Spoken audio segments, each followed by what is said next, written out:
राज्याचे लोकप्रिय मुख्यमंत्री देवेंद्रजी फडणवीस, उपमुख्यमंत्री एकनाथरावजी शिंदे, केंद्रीय मंत्री नायडूजी, मोहोळजी, सर्व गौतमभाई अडाणी, सर्व खासदार, आमदार, सर्व केंद्रीय मंत्री, सर्व राज्यातले मंत्रिमंडळातील माझे सहकारी आणि या कार्यक्रमाच्या निमित्तानं या परिसरातील जमलेल्या सगळ्या माझ्या लाडक्या बहिणी, सगळे माझे बांधव, पत्रकार मित्र आणि बंधू भगिनींनो, मी सुरुवातीलाच या कार्यक्रमाच्या निमित्तानं मुंबईकरांच्या वतीनं राज्यातल्या 13 कोटी जनतेच्या वतीनं आदरणीय पंतप्रधान नरेंद्र मोदी साहेबांचं मनापासून स्वागत करतो आणि शिवशाहू फुले आंबेडकरांना विनम्र अशा प्रकारचं अभिवादन करत आज मोदी साहेबांच्या हस्ते महाराष्ट्राच्या विशेषतः मुंबईच्या विकासाला एक नवे पंख देणाऱ्या 4 महत्त्वाच्या प्रकल्पांचं उद्घाटन होत आहे आणि या ऐतिहासिक क्षणाचे साक्षीदार होण्याचं भाग्य आपल्याला सगळ्यांना लाभलं हा आपल्या सर्वांचा सन्मान आहे।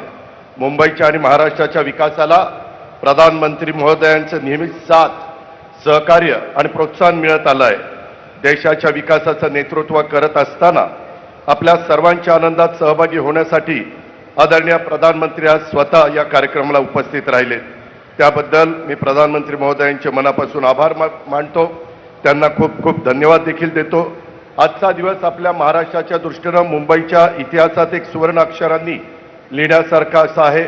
आज आपण आदरणीय मोदी साहेबांच्या हस्ते विविध विकास प्रकल्पाचं उद्घाटन केलं।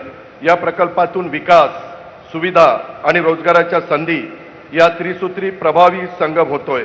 नवी मुंबई आंतरराष्ट्रीय विमानतळामुळे केवळ मुंबईच नाही तर महाराष्ट्रासह संपूर्ण देशाच्या आर्थिक विकासाला एक नवी दिशा मिळणार आहे। विमानतळामुळे प्रवासाबरोबरच व्यापार, गुंतवणूक, पर्यटन आणि रोजगाराच्या नव्या संधी आपल्याला सगळ्यांना प्राप्त होणार आहेत। खरं तर नवी मुंबई विमानतळ उभारणीचा प्रवास हा काही सोपा नव्हता।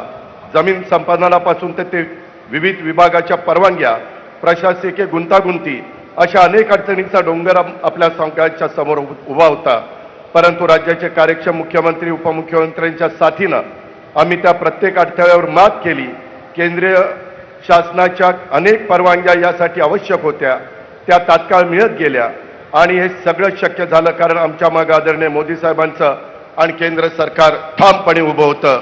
कुलाबा बांद्रा सिप्स हा मार्ग सुरू झाल्याने शहराच्या दैनंदिन जीवनाला गती मिळणार आहे। ही भुयारी मेट्रो केवळ आधुनिक वाहतूक सुविधा नाही तर जगातल्या प्रगत शहरांच्या बरोबर वाटचाल करणाऱ्या मुंबईची ओळख आहे।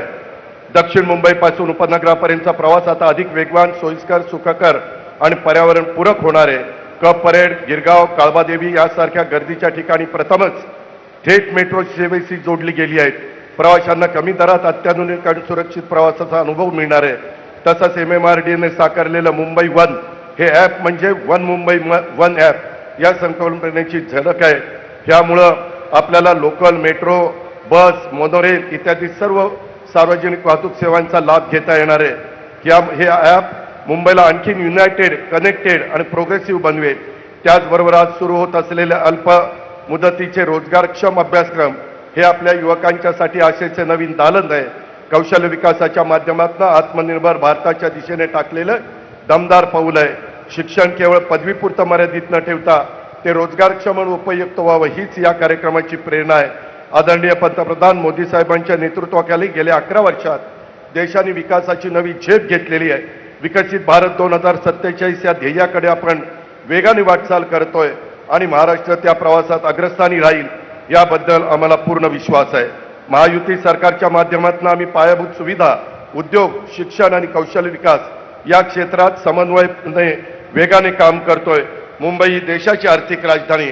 आज सुरू झालेले हे प्रकल्प म्हणजे राजधानीच्या विकासाला नवे पंख देणारे आहेत। महाराष्ट्राच्या सर्वांगीण विकासासाठी केंद्र आणि राज्य सरकार एकत्र काम करत आहे।